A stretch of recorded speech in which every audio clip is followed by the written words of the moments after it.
அறியாமையின் காரணமாக பதிவு செய்யப்பட்டிருக்கிறது என்று தானாக முன் வந்து ஊருக்கு முன்னாடி முந்திரிக்கட்டை போல அறநிலையத்துறை அமைச்சர் வந்து இப்படிப்பட்ட ஒரு ஸ்டேட்மெண்ட் கொடுப்பது என்பது குற்றவாளிகளை தப்பிப்பதற்காக இவர்கள் முயற்சி செய்கிறார்கள். பத்திரப்பதிவுத்துறை அமைச்சர் என்ன சொல்றாரு? கோர்ட்டோட ஆர்டர்ல டாக்குமெண்ட் எல்லாம் சரியா இருந்ததுன்னா பதிவு செய்யலான்னு இருந்ததுனால அவங்க பதிவு செஞ்சிட்டாங்கன்னு சொல்றார். இந்து சமய அறநிலையத்துறை அமைச்சர் சொல்றது அறியாமையின் காரணமாக செஞ்சிட்டாங்கன்னு சொல்றார். ஆனால் மேல்முறையீட்டுக்கு போன இடத்துல அரசு தரப்பு வாதம் என்னவென்று சொன்னா HRNC டிபார்ட்மெண்ட் மூலமாக சொல்லப்பட்டிருக்கக்கூடிய அந்த கடிதங்கள் எல்லாம் மறைக்கப்பட்டு அழுத்தத்தின் காரணமாக சப் ரிஜிஸ்ட்ரார் இவற்றை பதிவு செய்திருக்கிறார் சொல்றாங்க. எவ்வளவு ஒரு கான்ட்ரடிக்ஷன் பாருங்க. இதுல எது உண்மை? யார் அந்த அழுத்தத்தை கொடுத்தது? டாக்குமெண்ட் சப் ரிஜிஸ்ட்ரார் ஆபீஸ்ல போட்டோ ஒட்டி இருப்பாங்களே, ஏன் போட்டோ இதுவரை வெளியிடல?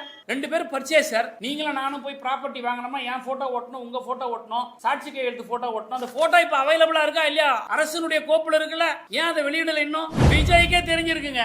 விஜய்க்கே தெரிஞ்சதுனாலதான் இவங்க ரெண்டு பேரை விட்டு நீ முன்னேறி போய் நீங்க ஏதாவது பேசுங்க, முட்டு கொடுங்கன்னு கொடுக்குறாரு. விஜய்க்கு தெரியலனா விஜய் வந்து சொல்லட்டமே. இந்த சதிகள் எல்லாம் மறைப்பதற்காக முறுக்க மோந்து பாக்குறவரும் புளியாதவரை டேஸ்ட் பண்ணி பாக்குறவரெல்லாம் இன்னைக்கு வந்து பெரிய வீராவசனம் பேசுறா. என்னமோ அவர் வந்து அரசியல் அவருக்கு மிகப்பெரிய அனுபவம் இருக்கிற மாதிரியும், நம்ம நாட்டினுடைய அமைச்சரா அவர் இருந்து மிகப்பெரிய அவருக்கு ஆளுமை இருக்கிற மாதிரி HRNC மினிஸ்டர் அப்படி விளாசுறாரு. ரொம்ப ரோஷமா பதில் சொல்றாரு. அந்த ரமேஷ் மாண்புமிகு அமைச்சருக்கு ரோஷம் இருக்கும்னா ஏன் இந்த பதிவு செய்ய வேண்டிய விஷயத்தை காப்பாத்த வரணும்? ஏன் நீங்க இந்த வாலண்டரி ஸ்டேட்மெண்ட் கொடுக்குறீங்கன்றத சொல்ல வரணும். அதெல்லாம் இருக்காம ஒரு பெரிய முந்திரி கொட்டை 420 நிர்மல்குமார் மாண்புமிகு சட்டத்துறை அமைச்சர், என்னடா நாட்டு மக்கள் இப்படி பேசுறீங்கன்னு எங்களை நீங்க தப்பா நினைக்காதீங்க. ஒரு அமைச்சர்கள் இன்றைக்கு கோட்டையில் இருந்துகிட்டு அந்த துறை யார்கிட்ட இருந்தது? மூர்த்தி கிட்ட இருந்தது. என்ன மூர்த்தினா யாரு? ஒரு மாண்புமிகு அமைச்சராக இருந்தார், ஒரு அரசு பொறுப்புல இருந்தவர். நீங்க இன்னைக்கு அமைச்சரா இருந்தா உங்க அமைச்சரா இருக்கும் போதே ரோட்ல போறவங்க வேற மாதிரி கேட்பாங்க.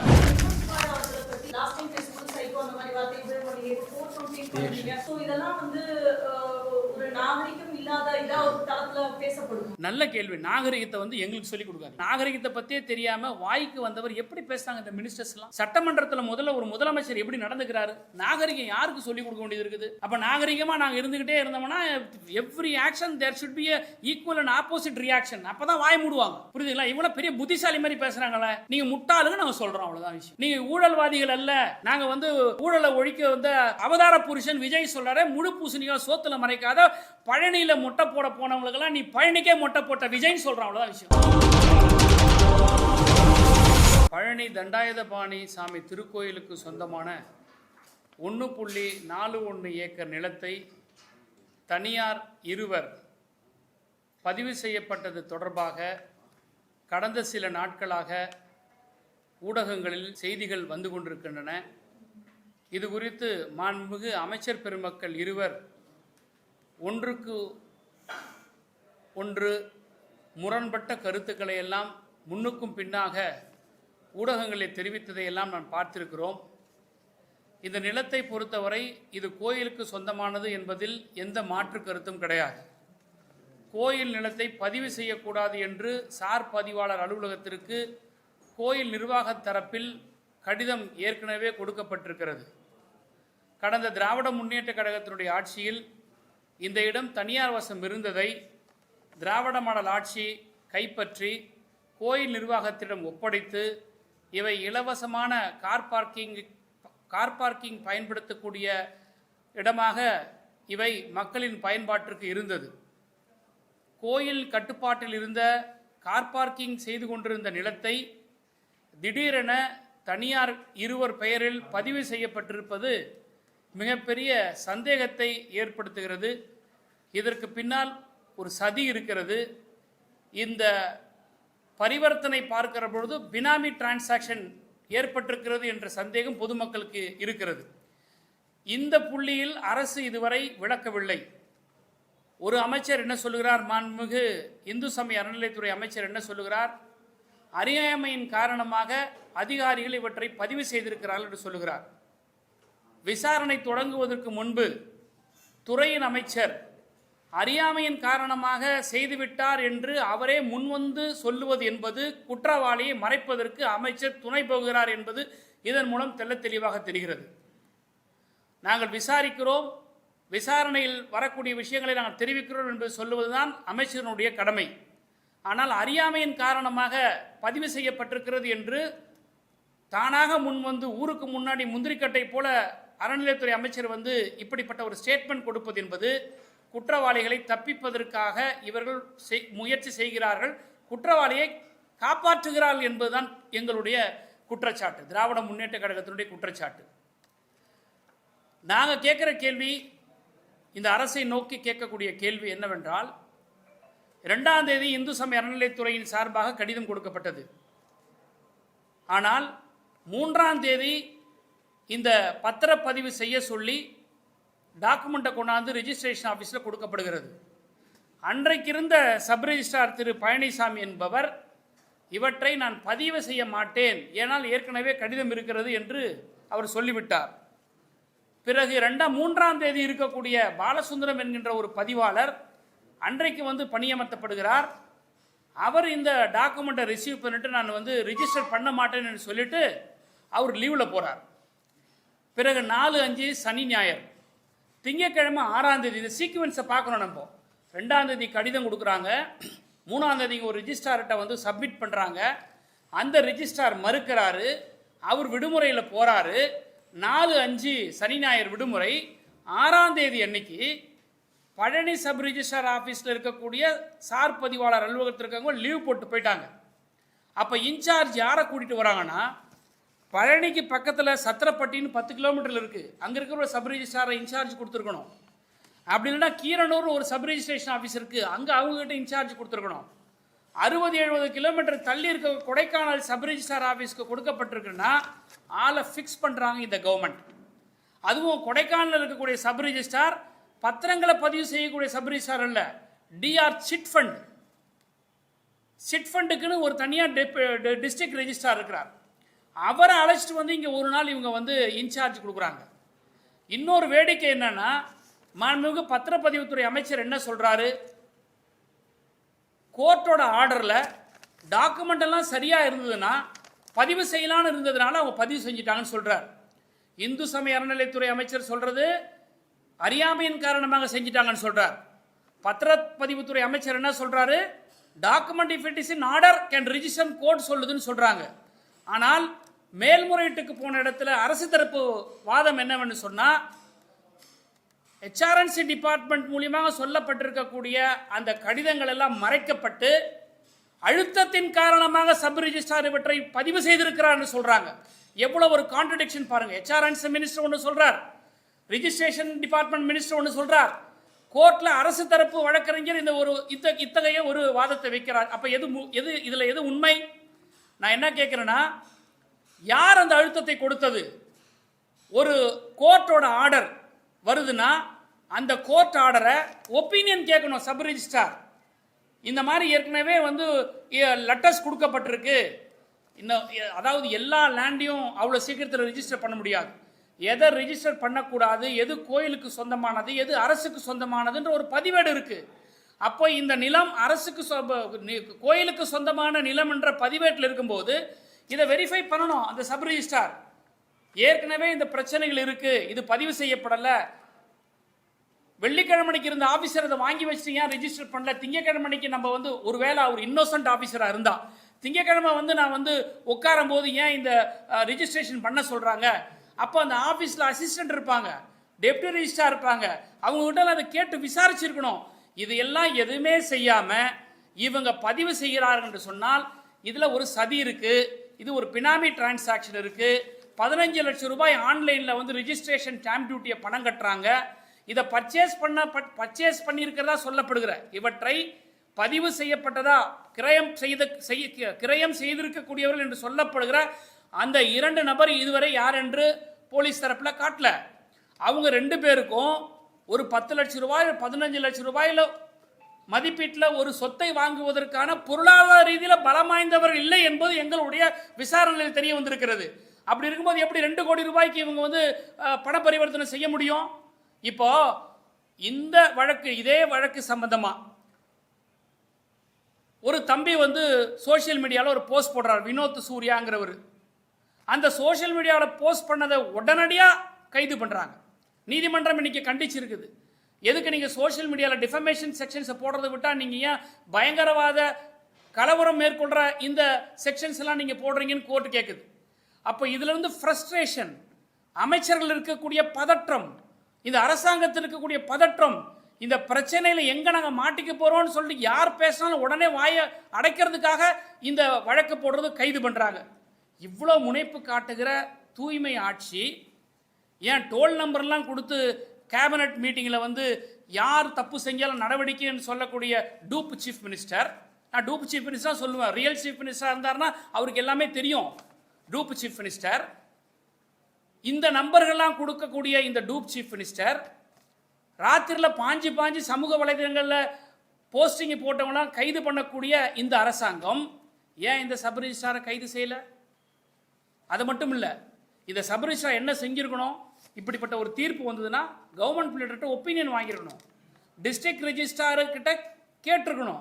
ஏன் டிஸ்ட்ரிக்ட் ரிஜிஸ்ட்ராரை இன்னும் இவங்க அக்யூஸ்டாக ஃபிக்ஸ் பண்ணல? இதுக்கு முன்னாடி இருந்த சப் ரிஜிஸ்ட்ரார் ஏன் லீவில் போனார்? அவரை ஏன் இன்னும் இவங்க ஃபிக்ஸ் பண்ணலை? இது எல்லாமே ஒரு நரேட்டிவ் செட்டிங் தான். இது எல்லாமே வந்து ஒரு சீக்வன்ஸ் இருக்குது. இதுக்கு பின்னாடி மிகப்பெரிய ஒரு டிரான்சாக்ஷன் இருக்குது. இது ரொம்ப காலமாக திராவிட முன்னேற்ற கழக ஆட்சியில் வந்து இந்த இடத்தை பாதுகாக்கப்பட்டது. திமுகனாலே இந்துக்களுக்கு எதிராகவும் கோயிலுடைய வழிபாட்டுகளுக்கு எதிராகவும் ஒரு ப்ரொஜெக்ட் பண்ணிக்கிற இந்த சமூகத்தில் திராவிட மாடல் ஆட்சியில் நாங்கள் கோயில் நிலத்தை பாதுகாத்தோம். பழனிக்கு மொட்டை போடுவாங்கன்னு தான் நம்மலாம் பார்த்தோம். பழனிக்கே மொட்டை போட்ட ஆட்சி விஜய் ஆட்சி. இன்னைக்கு நாட்டு மக்களுடைய முகத்தில் இன்னைக்கு விபூதி அடிச்சிருக்கிறாங்க. நான் கேட்கக்கூடிய கேள்வியெல்லாம், அதிகாரிகளை காப்பாற்றுவதற்கு இந்த அமைச்சர்கள் முன் வந்து வாலண்டரியாக பேட்டி கொடுக்குறாங்க. அறியாமையின் காரணமாக செஞ்சிட்டோன்னு சொல்ல வேண்டிய அவசியம் என்ன? Everything is if in order register பண்ணலான்னு சொல்ல வேண்டிய அவசியம் என்ன? நீதிமன்றத்தில் வந்து வழக்கறிஞர்கள் வந்து மாற்றி பேச வேண்டிய அவசியம் என்ன? இதுக்கு பின்னால் யார் இருக்கிறாங்க? இந்த சதி செயலில் யார் ஈடுபட்டிருக்கிறாங்க? யாராவது ஒருத்தர் சப் ரிஜிஸ்டர் ஆஃபீஸில் போயிட்டு ஒரு டாக்குமெண்ட்டை கொடுத்துட்டு கோர்ட் ஆர்டரே வச்சிருந்தா கூட கண்டெம்ட் வரைக்கும் போனால் கூட ரிஜிஸ்டர் பண்ணாத டிபார்ட்மெண்ட் எப்படி இது ரிஜிஸ்டர் பண்ணுது? இதனுடைய உண்மைத்தன்மையை விசாரிக்க வேண்டிய அவசியம் இவங்களுக்கு ஏன் ஏற்படலை? ஏன் கவர்மெண்ட் பீட்டர்கிட்ட இவங்க ஒப்பீனியன் வாங்கலை? ஏன் மேல் அதிகாரிகள்கிட்ட வந்து இப்படிப்பட்ட ஒரு தீர்ப்பு வந்திருக்கு, ஏற்கனவே ஹெச்ஆர்என்சி டிபார்ட்மெண்ட்லேருந்து நமக்கு லெட்டர் வந்திருக்கு, இதை நான் என்ன செய்யட்டேன்னு ஏன் அந்த அதிகாரி கேட்கல? ஏன் அவசர கோலத்தில் இது ரிஜிஸ்டர் பண்ணுறாங்க? இந்த சதிகளெல்லாம் மறைப்பதற்காக முறுக்க மோந்து பார்க்குறவரும் புளியாதவரை டேஸ்ட் பண்ணி பார்க்குறவரெல்லாம் இன்னைக்கு வந்து பெரிய வீராவசனம் பேசுகிறா. என்னமோ அவர் வந்து அரசியல் அவருக்கு மிகப்பெரிய அனுபவம் இருக்கிற மாதிரியும், நம்ம நாட்டினுடைய அமைச்சராக அவர் இருந்து மிகப்பெரிய அவருக்கு ஆளுமை இருக்கிற மாதிரி ஹெச்ஆர்என்சி மினிஸ்டர் அப்படி விளாசுறாரு. அப்படி திருப்பி பதில் சொல்கிறாரு, ரொம்ப ரோஷமாக பதில் சொல்கிறாரு. அந்த ரமேஷ் மாண்புமிகு அமைச்சருக்கு ரோஷம் இருக்குமுன்னா ஏன் இந்த பதிவு செய்ய வேண்டிய விஷயத்தை காப்பாற்ற வரணும்? ஏன் நீங்கள் இந்த வாலண்டரி ஸ்டேட்மெண்ட் கொடுக்குறீங்கன்றத சொல்ல வரணும். அதெல்லாம் இருக்காம ஒரு பெரிய முந்திரி கொட்டை 420 நிர்மல்குமார் மாண்புமிகு சட்டத்துறை அமைச்சர், என்னடா நாட்டு மக்கள் இப்படி பேசுறீங்கன்னு எங்களை நீங்கள் தப்பாக நினைக்காதீங்க. ஒரு அமைச்சர்கள் இன்றைக்கு கோட்டையில் இருந்துக்கிட்டு அந்த துறை யார்கிட்ட இருந்தது? மூர்த்தி கிட்ட இருந்தது. என்ன மூர்த்தினா யாரு? ஒரு மாண்புமிகு அமைச்சராக இருந்தார். திராவிட முன்னேற்ற கழகத்தில் ஒரு அரசு பொறுப்பில் இருந்தவர். நாளைக்கு நீங்க இன்னைக்கு அமைச்சராக இருந்தால் உங்க அமைச்சராக இருக்கும் போதே ரோட்டில் போறவங்களாம் வேற மாதிரி கேட்பாங்க. கடந்த ஆட்சியில் அமைச்சராக இருந்த திரு மூர்த்தி இருந்தாருன்னு சொல்லணும். அது யாரு மூர்த்தி? மூர்த்தினா யாரு? என்ன பேச்சு இது? நிர்மல்குமார் சொல்லக்கூடிய கருத்து என்னன்னா, இந்த கேள்விக்கு பதில் சொல்றதுக்கு பயந்துகிட்டு ராத்திரியெல்லாம் ரிஜிஸ்ட்ரேஷன் நடந்துன்னு சொல்றாரு. ராத்திரியெல்லாம் ரிஜிஸ்ட்ரேஷன் நடக்குதுன்னா முட்டாள்களுக்கு தான் இது புரியாது. டோக்கன் போட்ட பிறகு யாரெல்லாம் என்னைக்கு டோக்கன் போட்டிருக்காங்களோ அந்த டோக்கன் எல்லாம் அன்னைக்கு ரிஜிஸ்டர் பண்ணிட்டு போகணுன்றது இது விதி. இது கூட புரிஞ்சுக்காத அமைச்சர்கள்லாம் இன்னைக்கு நாட்டில் மங்குனி அமைச்சர்களாக இருக்கிறாங்க. அன்னைக்கு இரவு எவ்வளோ நேரம் இருந்தாலும் ரிஜிஸ்டர் பண்ணிட்டு போனோம். ரைட்டு, 9 மணி 10 மணி ரிஜிஸ்டர் பண்ணாலும் எந்த அரசு நிலத்தையும் யாருக்கு நாங்கள் ரிஜிஸ்டர் பண்ணி கொடுக்கலையே, எந்த கோயில் நிலத்தையும் யாருக்கு நாங்கள் ரிஜிஸ்டர் பண்ணி கொடுக்கலையே. தூய்மையான ஆட்சின்னு சொல்லக்கூடிய விஜய் அரசாங்கம் இன்னைக்கு கோயிலோட லேண்டை இன்னொருத்தருக்கு ரிஜிஸ்டர் பண்ணி கொடுத்துருக்கும் போது நீங்கள் எப்படி எங்களை பார்த்து குற்றம் சுமத்த முடியும்? அதனால இந்த அமைச்சர்கள் எல்லாம் இந்த அமைச்சர்கள் செய்யக்கூடிய விஷயங்களை எல்லாம் மக்கள் முன்னாடி வந்து உண்மையை பேசணுமே தவிர தேவையில்லாத அரசியல் சர்ச்சைகளை உருவாக்கி பிரச்சனைகளை திசை திருப்புவதற்காக மட்டுமே இந்த பிரஸ் மீட் நடந்திருக்கிறதே தவிர இவங்க யாரும் உண்மைக்கு நாட்டு மக்களுக்கு உண்மையை கொண்டு வந்து கொடுக்கவே இல்லை. இன்னைக்கு சிபிசிஐடி விசாரிச்சுக்கிட்டு இருக்கு பழனியில். இந்த சிபிசிஐடி என்ன விசாரிக்க முடியும்? இதே காவல்துறை தான். எனவே இதனுடைய போக்கை நாங்கள் கொஞ்ச காலத்துக்கு கவனிப்போம், வாட்ச் பண்ணுவோம், மானிட்டர் பண்ணுவோம். இதில் விசாரணை சரியாக நடைபெறவில்லை என்று சொன்னால் திராவிட முன்னேற்ற கழகம் இது குறித்து நீதிமன்றத்துக்கு செல்வதற்கு தயங்காது. எனவே அமைச்சர் பெருமக்கள் எல்லாம் வாயடக்கம் தேவை. நாகரிகமாக பத்திரிகையாளர் முன்பு சந்திக்க வேண்டும். இருக்கின்ற பிரச்சனைகளை எடுத்து சொல்ல வேண்டும். மக்களுக்கு விளக்கத்தை கொடுக்க வேண்டும். எது செய்தாலும் திராவிட முன்னேற்ற கழகம் என்று எங்கள் மீது அவதூறை பரப்புவீர்களானால் நீங்கள் நாற்றம் அடிப்பீர்கள் என்பது மக்கள் நிச்சயமாக உங்கள் மீது குற்றம் சுமத்துவாங்க. ஆட்டை காணுன்னு சொல்லி கம்ப்ளைண்ட் கொடுக்குறோம். அந்த கம்ப்ளைண்ட் கொடுத்த பிறகு ஆடு வந்துருச்சுன்னு சொல்லிட்டு திருடனை விட்டுற கதையாக தான் அந்த மாதிரி இருக்குது. இவங்க என்ன பண்ணுறாங்க, ஜஸ்ட் லைக் தட் லேண்டு வந்து நாங்கள் மீட்டோம், நீங்களா மீட்டிங்க, கோர்ட் ஆர்டர் மீட்டுச்சு. இந்த அப்பீல் ஏன் நீங்கள் டிலேவாக போனீங்க? இன்னும் சொல்ல போனால் ஹெச்ஆர்என்சி அப்பீல் போகுது, ரிஜிஸ்ட்ரேஷன் டிபார்ட்மெண்ட் அப்பீல் போல. ஹெச்ஆர்என்சி அதில் பார்ட்டியே இல்லை, ரிஜிஸ்ட்ரேஷன் டிபார்ட்மெண்ட் தான் ஃபஸ்ட்டு அப்பீல் போயிருக்கணும். என்ன இவங்க சொன்ன இந்த உத்தரவு இது தப்பு, நான் இது இம்ப்ளிமெண்ட் பண்ண முடியாதுன்னு சொல்லி ரிஜிஸ்ட்ரேஷன் டிபார்ட்மெண்ட் அப்பீல் போனோம். ஆனால் ஹெச்ஆர்என்சி போகுது. இதிலிருந்து எல்லாமே ஒரு முரண்பாடு இருக்குது, இது முறைகேடு இருக்குது. இதற்கு பின்னால் மிகப்பெரிய ஒரு சதி இருக்குது.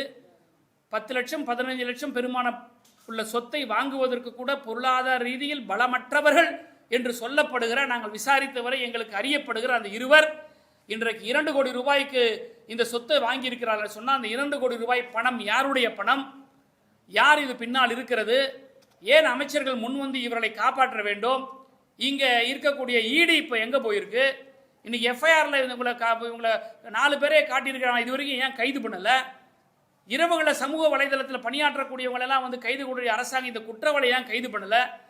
இந்த விஜய் அரசாங்கத்தை பொறுத்த வரைக்கும் சமூக வலைதளங்களில் இவங்க வந்து ஆக்டிவாக இருக்காங்க தவிர சமுதாய பணியில் இவங்க மயங்கி இருக்கிறாங்க. தயவு செய்து அந்த மயக்கத்திலிருந்து வெளியே வாங்க, நாட்டு மக்களுக்கு பணியாற்றுங்கன்னு மாண்புமிகு அமைச்சர் பெருமக்களையும் இந்த அரசையும் நான் கேட்டுக்கிறேன். திரு விஜய் அவர்கள் வெறும் கோட்டு சூட்டு போட்டுட்டு வந்து நான் வந்து தமிழ்நாட்டில் லஞ்சத்தை ஒழிச்சிட்டேன், 50 நாளில் நான் வந்து வானத்தை வில்லாக்கிட்டேன், வைகுண்டத்தை காட்டிட்டேன்ற சினிமா டைலாக்லாம் தேவையில்லை. உங்கள் முதுகு பின்னாடியே மிகப்பெரிய அளவில் புறையோடி ஊழல் இருக்கிறது. உங்கள் கட்சிக்காரங்க ஊழலாம் ஒரு பக்கம் விடுங்க, அரசுக்குள்ளே இப்படிப்பட்ட ஊழல் இருக்குது. ஏன் முதலமைச்சர் வாய் திறக்கலை? அங்கே கன்னியாகுமரி நாகர்கோவிலில் ஒரு பெரிய சம்பவம் நடந்திருக்கு, சிறைச்சாலையில் இறந்துருக்கிறாங்க. அது சம்பந்தமாக முதலமைச்சர் வாய் திறக்கலை. தமிழ்நாட்டினுடைய கடந்த முதலமைச்சர் திமுக ஆட்சியில் ஏதாவது நடந்தால் உடனே ஓடி வந்துடுவார் ஸ்டேஜ் போட்டு பேசுறதுக்கு, சிஎம் சார்னு. இப்போ where about CM is not known. எங்கே இருக்கிறார் முதலமைச்சர், தேட வேண்டும். இதுதான் நாங்கள் தமிழ்நாட்டு மக்கள் மத்தியில் இருக்கக்கூடிய மிகப்பெரிய கேள்வி. நீங்கள் சொல்கிற அந்த 2 பேர் நாங்கள் வந்து பணம் இல்லாதவர்கள் கண்டுபிடிச்சு சொன்னீங்க. இதுவரையிலும் நீதிமன்றத்துக்கு முன்னாடியோ அல்லது அரசோ இல்லை காவல்துறையோ யாரும் இதுவரை அவரோட குடும்ப எண்ணங்களை வெளிப்படுத்தல. நீங்க அவர் கண்டுபிடிச்சீங்கன்னா நீங்க அவர் யாரும் சொல்ல முடியுமா? இல்லை, அதான் உங்களுக்கு டாக்குமெண்ட் இருக்கே, நாங்கள் விசாரிச்ச வரைக்கும் சார். சார் நாங்கள் வந்து பேரா இருக்குன்ற ஆளை போய் பிடிச்சி கொண்டாந்து கூட முடியும். நாங்கள் சொல்லக்கூடிய பேரில் சேதுபதியும் இன்னொருத்தர் வந்து வெள்ளத்துறை, இவங்க 2 பேர் இருக்கிறாங்கன்னு சொல்கிறோம். அவங்க 2 பேரும், சேதுபதிங்கிறவர் வந்து அந்த கொடைக்கானல் பழனி பகுதியை சேர்ந்தவர், வெள்ளத்துறைங்கிறவர் உடுமலைப்பேட்டை பகுதியை சேர்ந்தவர். அவங்களுக்கு இந்த கெப்பாசிட்டி இல்லைன்றது எங்களுக்கு விசாரணையில் தெரியுது. இந்த சேதுபதி லிட்டிகேஷன் ப்ராப்பர்ட்டியை ஹேண்டில் பண்ணுறவர் தான்ன்றது எங்களுக்கு தெரிய வந்திருக்குது. டாக்குமெண்ட்டு சப்ரிஜிஸ்டர் ஆஃபீஸில் இருக்கல ஃபோட்டோ ஒட்டியிருப்பாங்களே, ஏன் ஃபோட்டோ இது வரைக்கும் வெளியிடலை? 2 பேர் பர்ச்சேசர், நீங்களும் நானும் போய் ப்ராப்பர்ட்டி வாங்கினோமா, ஏன் ஃபோட்டோ ஓட்டணும், உங்கள் ஃபோட்டோ ஓட்டணும், சாட்சி கையெழுத்து ஃபோட்டோ ஓட்டணும். அந்த ஃபோட்டோ இப்போ அவைலபிளாக இருக்கா இல்லையா? On the table of the sub register, அரசனுடைய கோப்பில் இருக்குல்ல, ஏன் அதை வெளியிடலை இன்னும்? அப்போ இந்த ஆட்சி, இந்த அதிகாரம், இந்த அமைச்சர் மறைக்கிறாங்க இந்த குற்றவாளிகளை. அதுதான் நான் சொல்கிறேன். அதுதான் தெரியலையே, யாருடைய பினாமி? அந்த பினாமி யாரு? ஆளுந்தரப்பு சேர்ந்தவங்க இருக்கிறதுனால தான் அமைச்சர் முன் வந்து குற்றவாளிகளை வந்து காப்பாற்றுறாரு. அறியாமையினால செஞ்சன்ற வார்த்தை சொல்லலாமா முதல்ல ஒரு அமைச்சர்? இது தவறல்லவா? அப்போ அறியாமை செஞ்சிருந்த போது you are preventing them, you are protecting them தான் தெரியுது. அப்போ பினாமி யார் இருப்பா? ஆளுங்கட்சி இருக்கு. அப்போ ஆளுங்கட்சி இருக்கிறதுனால நீங்க காப்பாத்துறீங்க. நீதிமன்றத்துக்கு போவோம், விசாரணை பார்ப்போம் சொல்லிருக்கீங்க. அமைச்சரே முன் வந்து சொல்றது நீங்களே குற்றம் சாட்டுறீங்க, அவர் காப்பாற்ற முயற்சிறாரு. இப்படி ஒரு முயற்சி இருக்கும்போது நீங்க நீதிமன்றத்துக்கு இல்லை சார், நம்ம ஒரு சிபிசிஐடி நார்மல் போலீஸ் ஸ்டேஷன், நீங்கள் பழனி அடிவாரத்தில் போலீஸ் ஸ்டேஷன் வந்து விசாரணையிலேருந்து எடுத்து இன்னொரு சேஞ்ச் ஆஃப் இன்வெஸ்டிகேஷன் கொடுத்துருக்குறாங்க. நாங்கள் அரசாங்கத்தில் இருந்தவங்க இருக்கிற விஷயங்கள் எங்களுக்கு உணர்ந்து பேசுறதுனால தான். தாவேக்கா மாதிரி அறவேக்காடாக நாங்கள் பேச மாட்டோம். உணர்ந்து பேசுறதுனால தான் we are giving a breathing time. அதை சிபிசிஐடி எந்த கோணத்தில் போய் இப்போ நான் இந்த கொஸ்டின்ஸை வச்சிருக்கேன். லீவில் போனவரை ஏன் நீங்கள் ஃபிக்ஸ் பண்ணலையா? அந்த டிஸ்ட்ரிக்ட் ரிஜிஸ்ட்ரார் ஏன் ஃபிக்ஸ் பண்ணல? நீங்கள் ஒரு சப் ரிஜிஸ்ட்ராருக்கு இப்படிப்பட்ட ஒரு ஆர்டர் வந்து அவர் யார்கிட்ட கேட்கணும்? டிஸ்ட்ரிக்ட் ரிஜிஸ்ட்ரார்ட்ட கேட்கணும். டிஆர் சிட் ஃபண்டை கொண்டாந்து ஏன் நீங்கள் ரெகுலர் ரெஜிஸ்ட்ரேஷன் சப் ரிஜிஸ்ட்ரார் ஆஃபீஸில் போடணும்? டிஆர் சிட் ஃபண்டுடைய அவங்களுடைய நாமன் கல்ச்சர் இஸ் டிஃபரெண்ட். சிட் ஃபண்டுங்களை பதிவு பண்ணுறது, சிட் ஃபண்ட் நிறுவனங்கள் இருக்கக்கூடிய விஷயங்களை பார்க்கறதுக்கான ரெஜிஸ்ட்ராரை ஏன் நீங்கள் கொண்டு இன்சார்ஜ் இங்கே போடுறீங்க? சத்திரப்பட்டி கீழே இருக்க பக்கத்துலேயே இருக்க 10 கிலோமீட்டரில் அந்த ரிஜிஸ்ட்ரார்லவா அவர் இன்சார்ஜாக வரணும்? சார், ஒரு ஜுடிஷியல் மேஜிஸ்ட்ரேட் 1ஆம் நம்பர் ஜுடிஷியல் மேஜிஸ்ட்ரேட் கேஷுவல் லீவுன்னு இன்னைக்கு போட்டாங்கன்னா பக்கத்து கோர்ட்டு எந்த ஜுடிஷியல் மேஜிஸ்ட்ரேட் இருக்காரோ அவர் தான் சார் இன்சார்ஜ், அவர் தான் சார் ரிமாண்ட் பண்ணுவார். அதுக்காக வந்து சென்னையில் ஜுடிஷியல் மேஜிஸ்ட்ரேட் இன்னைக்கு லீவில் இருக்கிறாருன்னா நீங்கள் போய் கன்னியாகுமரியில் இருக்கிற ஜுடிஷியல் மேஜிஸ்ட்ரேட் கிட்ட இன்சார்ஜ் கொடுப்பீங்களா? அப்படிதான் பண்ணியிருக்கு. அப்போ என்னன்னா, இந்த சப் ரிஜிஸ்ட்ரார் ஆஃபீஸர் யாருமே வந்து இந்த குற்ற செயலுக்கு சதி செயலுக்கு ஒத்து போகல. லீவ் போட்டு போன ஆஃபீஸர் ஒத்து போகல. அப்போ செட் பண்ணி கொண்டாடுறாங்க, இந்த மணிகண்டனை செட் பண்ணி கொண்டாடுறாங்க. ஸோ வெஸ்டட் இன்ட்ரெஸ்ட் இருக்கு. யார் இதை செய்ய முடியும்னு அவங்களுக்கு தெரியுது, இவர்கிட்ட கொடுத்தா இதை செய்வாருன்னு தெரியுது. அப்போ இதெல்லாம் ஃபிக்ஸ் பண்ணி இந்த ஒரு பெரிய ஒரு ஸ்கேம் நடந்தது. இதுதான் எங்களுடைய குற்றச்சாட்டு. விஜய்க்கே தெரிஞ்சிருக்குங்க. விஜய்க்கே தெரிஞ்சதுனால தான் இவங்க 2 பேரை விட்டு நீ முன்னேறி போய் நீங்க ஏதாவது பேசுங்க, முட்டு கொடுங்கன்னு கொடுக்குறாரு. விஜய்க்கு தெரியலன்னா விஜய் வந்து சொல்லட்டோமே, மாண்புமிகு முதலமைச்சர் விஜய் வந்து சொல்லட்டோமே. விஜய்க்கு தெரியுது, அவருக்கு தெரிஞ்ச அந்த அமைச்சர்கள் இந்த ஆட்சியை காப்ப. ஏன்னா இப்போதான் ஒரு டோல் ஃப்ரீ நம்பர் ஒன்று கொடுத்தாருல, இன்னமும் நாட்டில் புதுசாக இவர் தான் வானத்திலிருந்து குதிச்சு director of vigilance anti corruption என்னைக்கு தோன்றலை, இப்போ தான் அவர் கண்டுபிடிச்சிருக்கிறாரு. அந்த ஒரு டிபார்ட்மெண்ட் இப்போ தான் உருவாக்கிறார் முதலமைச்சராகி. எங்க செக்ரட்டரியேட்டுக்கே போகாதீங்க இவங்கெல்லாம். சாதாரண காமன் பப்ளிக் செக்ரட்டரியேட்டுக்கு போனாங்களா எல்லா இடத்துலையும் ஒட்டியிருக்கோம், லஞ்சம் வாங்குவது குற்றம், லஞ்சம் கொடுப்பது குற்றம், யாராவது லஞ்சம் கேட்டால் இந்த நம்பரை வந்து புகார் தெரிவிங்கன்னு கொடுத்துருங்க சார். இதெல்லாம் இதான் சார் புதுசாக ஒரு சீஃப் மினிஸ்டர் வந்துட்டு என்னமோ புடலங்க கதையெல்லாம் விட்டுட்டு இருக்கிறாங்க வந்து இவரு.